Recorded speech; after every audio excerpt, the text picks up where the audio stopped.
ஒரு நாட்டின் ராஜா தன் குழந்தையின் பிறந்த நாளை முன்னிட்டு கோவிலில் அன்னதானம் செய்து கொண்டிருந்தான். அப்போது ஒரு பரம ஏழை வரிசையில் வந்து நின்றான். அவனை பார்த்த மற்றவர்கள் முகம் சுளித்து ஒதுங்கி நின்றனர். இதை உணர்ந்த அந்த ஏழை, இவர்களுக்குத்தான் நம்மை பிடிக்கவில்லையே, வரிசை நிற்காமல் ஒதுங்கி நின்று எல்லோரும் அன்னதானம் பெற்ற பின் நாம் வாங்கிக் கொள்வோம் என்று தள்ளி நின்றான். நேரம் போய்கொண்டே இருந்தது. இவன் தள்ளி நின்றதால் இவனுக்கு பின்னால் வந்தவர்கள் எல்லோரும் அன்னதானம் பெற்றார்கள்.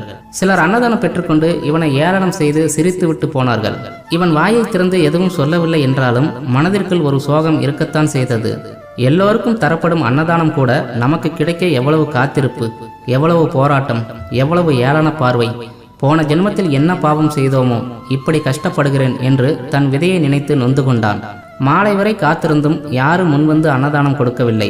சரி, நமக்கு இன்று பட்டினி என்று எழுதியிருக்கிறது, அதை யாரால் மாற்ற முடியும் என்று மனதுக்குள் நினைத்தவன், அப்பனே ஆண்டவா,